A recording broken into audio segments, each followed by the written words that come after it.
you.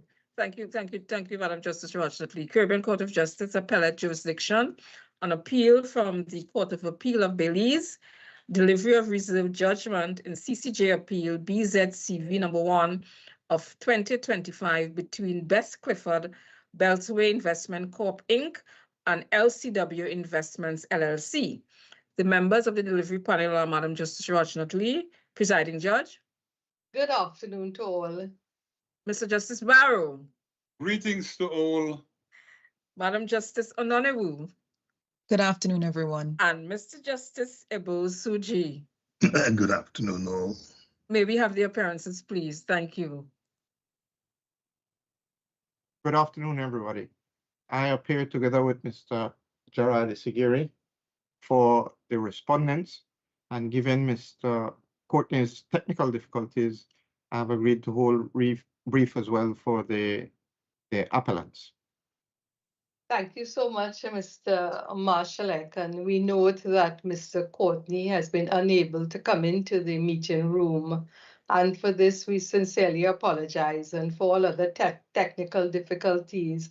It is important to the court that we follow our policy for improving access to justice for persons with disabilities, and it is along those lines that we have had in the recent past, as you're aware, Mr. Marshall-Eck, a sign language interpreter for our judgment delivery.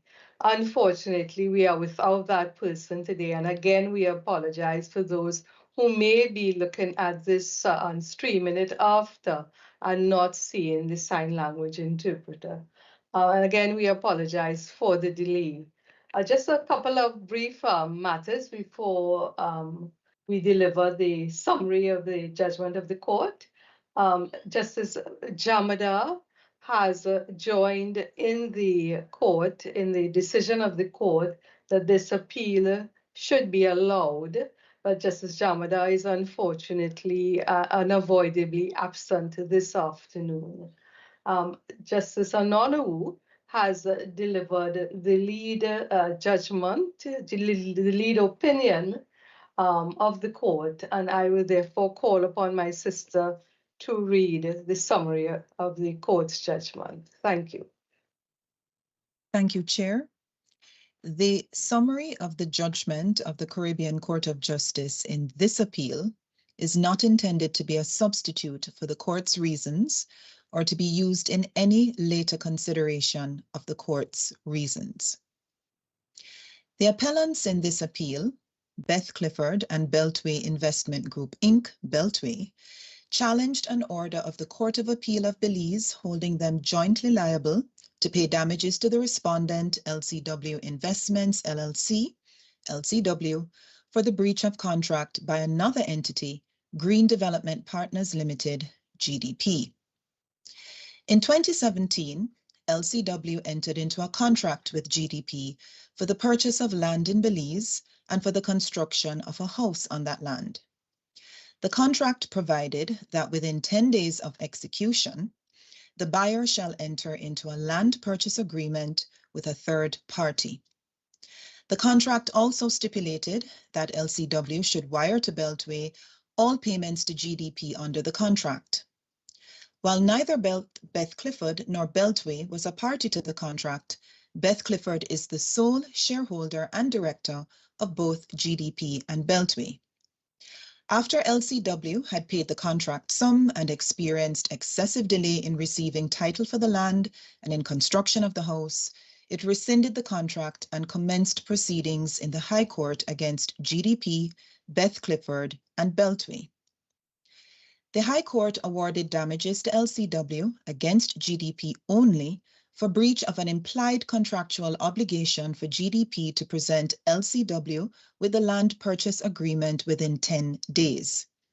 On appeal, the Court of Appeal affirmed the High Court's finding that GDP breached the contract. In addition, the Court of Appeal considered that the structure of the companies under Beth Clifford's control, in ways that obscured their individual identities, combined with the nature of the transaction itself, established the necessary impropriety to disregard the separate legal personality of GDP and held Beth Clifford jointly liable for the breach of contract. It also held Beltway liable for the contractual breach on the basis that it had been wired the contract sum from LCW and LCW had not received the lot title or house. GDP did not appeal the Court of Appeal's decision. The issues before the Caribbean Court of Justice, CCJ, were therefore limited to 1, whether the Court of Appeal erred in disregarding the separate legal personality of GDP to hold Beth Clifford personally liable for GDP's breach of contract, the issue concerning disregard of separate corporate personality, and 2, whether the Court of Appeal erred in holding Beltway jointly liable for GDP's breach of contract, the issue concerning Beltway's liability. The CCJ unanimously allowed the appeal. On the first issue concerning disregard of separate corporate personality, the court found that there was no basis for holding Beth Clifford personally liable for GDP's breach of contract. As to whether the separate legal personality of GDP should be disregarded to impute liability for the contractual breach to Beth Clifford, counsel for both parties and the Court of Appeal had relied on the UK Supreme Court case Prest and Petrodel Resources Limited, or Prest. In that case, Lord Sumption, who delivered the leading judgment, had articulated the concealment and evasion principles when discussing the circumstances in which a court is entitled to pierce the corporate veil under English law. The concealment principle allows a court to look behind the veil to discover the facts the corporate structure is concealing without actually piercing the corporate veil. The evasion principle is a limited principle of English law that entitles a court to disregard the corporate veil where a company is interposed to evade or frustrate the enforcement of a pre-existing legal right against the controller. A majority of the court, Justices Rajnath Lee, Jamadar, Ononu, and Ebo Osuji, agreed that the CCJ should not adopt Lord Sumption's concealment evasion framework. They are satisfied that the corporate form has been abused contrary to the purpose for which the benefit of incorporation is conferred under the Companies Act. Second, the corporate form can be abused in this manner in anticipation of the formation of the company, at the time of its formation, or after the company has been operating legitimately following its formation. The degree to which the corporate form is abused would be a fact-specific inquiry because of depriving the company or controller of the advantage they would have otherwise obtained by the company's separate legal personality, and the corporate form remains intact for all other purposes. Finally, where the court disregards the separate legal personality of the company, the result can be to attach consequences to controllers of the company directly. On the facts of the case, Justice Ononu found that there was no basis for the Court of Appeal to pierce GDP's corporate veil, as there was no evidence that Beth Clifford abused or misused the separate for a departure from the principle that the controller of a limited liability company is not liable for the company's breach of contract. At the root of the matter, Justice Barr found this was a simple contract for the sale of land and the construction of a building without any unusual features, in which there was no finding of relevant wrongdoing or impropriety on the part of Beth Clifford or Beltway that would warrant disregarding GDP's separate legal personality. In his view, the legal principles that the Court of Appeal decided govern the question of whether to disregard the separate legal personality of a company did not operate on the facts for an individual to rely on the separate legal personality of a company to avoid personal liability. There was, accordingly, no basis in law or fact to hold either appellant liable. In his opinion allowing the appeal, Justice Jamadar took a statutorily based first principles approach and articulated the lawful purpose principle that a company and its shareholders receive the benefit of incorporation because a company can only be incorporated for a lawful purpose. Therefore, shareholders and controllers of a company risk losing the benefits of incorporation and the protection of the separate corporate personality if the company is used for an unlawful purpose or a purpose contrary to law. When determining whether to exercise their power to disregard a company's separate legal personality, Justice Jamadar urged courts to consider whether 1, the transactions were done in pursuit of an unlawful purpose and or a purpose contrary to law. 2, there has been an abuse or misuse of the corporate legal personality and structure. 3, which is intended to avoid existing legal rights or rights that have accrued and or to evade or defeat the law or frustrate its enforcement. 4, which has resulted in harm or loss to the aggrieved party. And 5, who has been deprived of any effective relief, the 5 guideline criteria.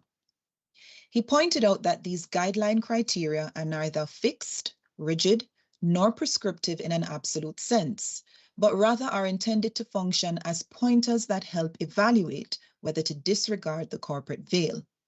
He also proposed a practical 3-part analytical framework. Inquire into 1, whether the impugned transaction itself is in furtherance of an unlawful purpose and or a purpose contrary to law. 2, whether the corporate structure has also been used unlawfully for this purpose. And 3, whether the consequence is to deprive an aggrieved person of effective relief. Applying those criteria to the facts, Justice Jamadar found the Court of Appeal erred in ascribing liability to Beth Clifford, as it was not established that her use of the companies of GDP and Beltway was for an unlawful purpose. In fact, at no point did she incur a personal liability to LCW. Justice Ebo Osuji agreed that the appeal must succeed because the case for lifting the corporate veil was not made out in the circumstances of this case. He joined Justices Jamadar and Anonu in rejecting the adoption in this court of the concealment and evasion hypotheses that were articulated in Prest. Justice Ebo Osuji explained that the idea of incorporation was originally sensible. It was a legislative policy that permitted large groups of human beings to invest in business ventures by limiting any resulting liabilities to the extent of their individual contributions. The notion of the corporate veil was thus always a figment of the legal imagination, deriving from the legislation that allowed shareholders to enjoy the privilege of limited liability. As a fiction, the corporate veil was never a contraption in cast iron, let alone one in heavyweight. The veil was always meant to be pierced or lifted whenever justice, through equitable sensibilities, demanded that course in the last resort because of wrongdoing that was inconsistent with the purpose for which the incorporation privilege was granted. The principle that contemplated the setting aside of the incorporation privilege in the event of wrongdoing was a primary principle of remedy. Regrettably, the metaphor of corporate veil has over the years resulted in the obscuring of that primary principle, ushering in instead an illusory quest for a secondary principle that would coherently explain, as that secondary principle goes, every instance in which a court of law declines or awards the remedy in the particular circumstances of the case.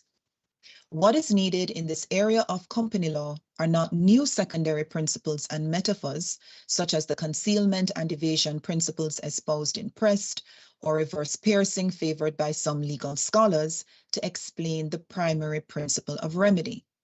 What is needed rather is a return to the basics of that primary principle in its own essence, stripped of the metaphorical cloak that has long distracted its fullest appreciation as an equitable remedy that courts may order in the different factual circumstances and guises in which wrongdoings can occur. In the end, however, the overriding question remains whether the case for lifting the corporate veil is made out in a particular case.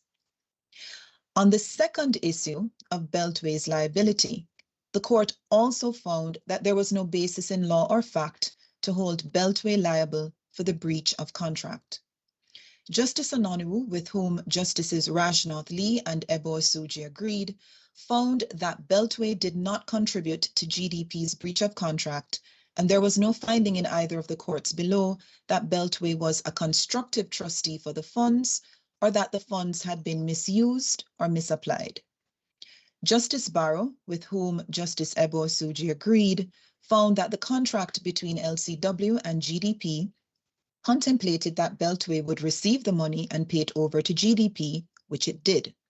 Similarly, Justice Jamadar found that Beltway performed its role as agreed between LCW and GDP, and there was no finding of a constructive trust arising or that the funds had been misapplied or misused.